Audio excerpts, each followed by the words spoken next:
السلام علیکم ورحمۃ اللہ وبرکاتہ۔ الحمد للہ والصلاة والسلام علی اشرف المرسلین وعلی آلہ وصحبہ اجمعین، اما بعد۔ کیسوں کے طرف سے منعقد کیا گیا ہوا اسرۃ النبی کے موضوع پر آج کا میرا موضوع حضرت سیدہ زینب بن جہش کے بارے میں چند باتیں گفتگو کرنا چاہتا ہوں۔ امہات المؤمنین کہیں یا آپ صلی اللہ علیہ وسلم کے ازواج مطہرات میں دو بیویاں ایسی تھی جن کا نام زینب تھا، ایک تو زینب بنت جہش، دوسرا زینب بنت خزیمہ۔ زینب بنت جہش کو برہ کے نام سے جانا جاتا تھا، جن کا نام نیکوکار تھا، جن کا معنی نیکوکار تھا، لیکن آپ صلی اللہ علیہ وسلم ایسے نام پسند نہیں فرماتے تھے، ایسے ناموں کو تبدیل کیا کرتے تھے، تو انہوں نے برہ کے نام سے پھر بعد میں زینب رکھا۔ نسب کے اعتبار سے دیکھا جائے تو آپ صلی اللہ علیہ وسلم کو پھپھی کی بیٹی ہے، پھپھی کا مطلب ابا کی بہن کو پھپھی کہتے، ان کی بیٹی ہے، تو ایک طرح سے کزن کا رشتہ بھی ہوا۔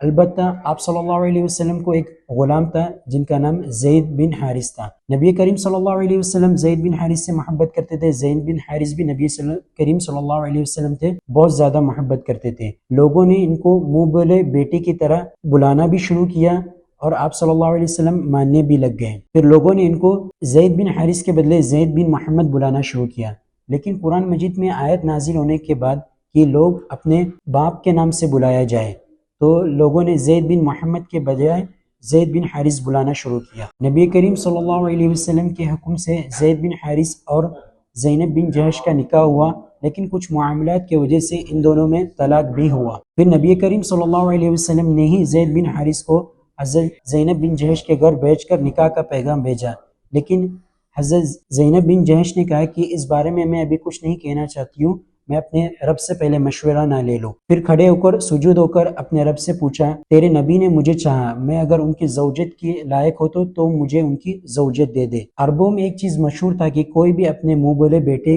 کی بیوی سے شادی نہیں کر سکتا۔ اس بات کو رد کرنے کے لیے اللہ تعالیٰ نے قرآن میں ایک آیت نازل فرمایا، اس میں کہا کہ فلما قضى زید منها وطرا زوجناكها لكي لا يكون مؤمنين على الحرج۔ اس آیت کا مفہوم یہ ہے کہ عرب معاشرے میں جو چیز مشہور تھی کہ کوئی بھی اپنے منہ بولے بیٹے کی بیوی سے شادی نہیں کر سکتا، تو اس بات کو اس آیت نے رد کر دیا۔ زینب بن جہش کے بارے میں آتا ہے کہ بہت ہی نیکوکار اور صلہ رحمی کی ایک عورت تھی، انفاق فی سبیل اللہ بھی عورت تھی، لیکن حضرت عمر رضی اللہ عنہ کے دور میں 12,000 درہم زینب بن جہش کو ملا، تو اتنا یہ پیسہ اور یہ درہم انہوں نے پورا کا پورا صدقہ کر دیا۔ اور حضرت عائشہ رضی اللہ عنہ کے بارے میں آتا ہے کہ انہوں نے حضرت زینب بن جہش سے انہوں نے کہا کہ اتنی نیکوکار، اتنی عبادت گار اور اتنی صدقہ دینے والی عورت میں آج تک نہیں دیکھی۔ اللہ تعالیٰ ہمیں کہنے سننے سے زیادہ عمل کی توفیق عطا فرمائے۔ وآخر دعوانا الحمد للہ رب العالمین۔